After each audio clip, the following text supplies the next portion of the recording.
Eagles have problems. Engineering of the Eagle drivetrain is awesome, is amazing, but we are wrong just from the base. Having huge cassette with 12 speed, it's difficult to adjust all these things. And I'm going to show you right now how just one little tweak, which is wrong, will lead to another problem, and then one wrong decision of the owner of the bike will lead to another problem, and then you come with me, believe me, you come with me with so-called premium bikes from premium shops, and you say, Dan, they just cannot adjust it properly. So let me show you what was the problem right here, and I'm 100% sure that 90% of you will have at least one of those problems. Let's see. Okay, this is the absolute worst cassette for the derailleur to work on each gear, not perfectly, but let's say to work on each gear, kind of, because here we have huge jump between 48, is it, and 52, right? So SRAM wanted to have one gear more than on the Shimano. Stepping on the Shimano is better. They have 51 here and then larger second gear. So this step is difficult for the derailleur. And here's the problem it leads to. Many bike mechanics when adjusting the derailleur kind of in the middle of the cassette will have some problems, and they will notice that the cable tension is already fine. It's a new bike, let's say. So what they will do, they will decrease the B gap using this B screw. What it means that they want to have less distance, shorter distance between the guide pulley and the cassette. So when there's a shorter distance, there is less of a chain flex, and it will work better right here. But the problem is that when they get to the second gear, wanting to change it into the first one, it will be very stiff.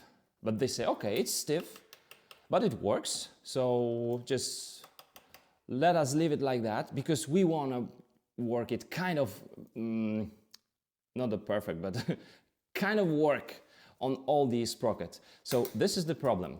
When you have too small B gap right here, distance between this guide pulley and the cassette, the derailleur, during the change to the lower gear, the first one, will not push the chain onto the teeth, it will push the chain against the sprocket itself, like just pushing it into the wall.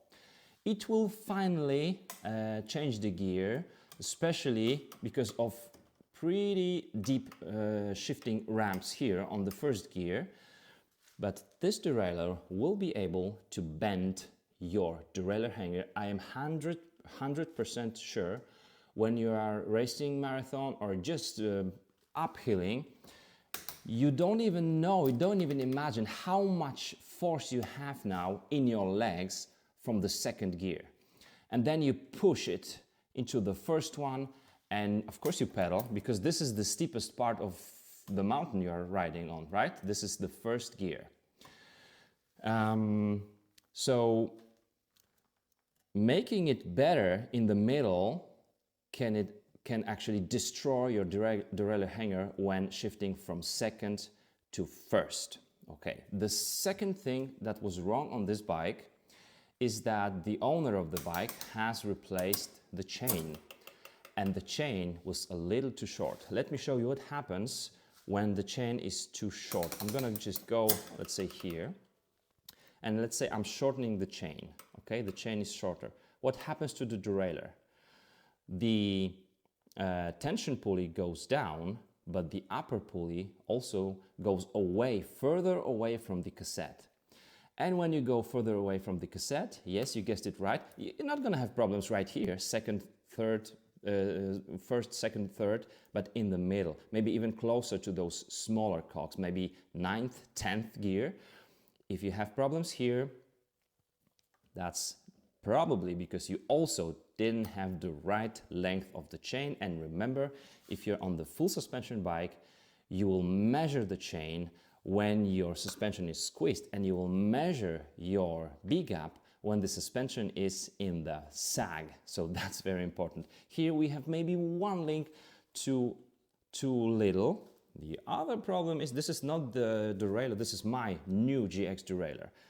This was the derailleur on the bike yesterday.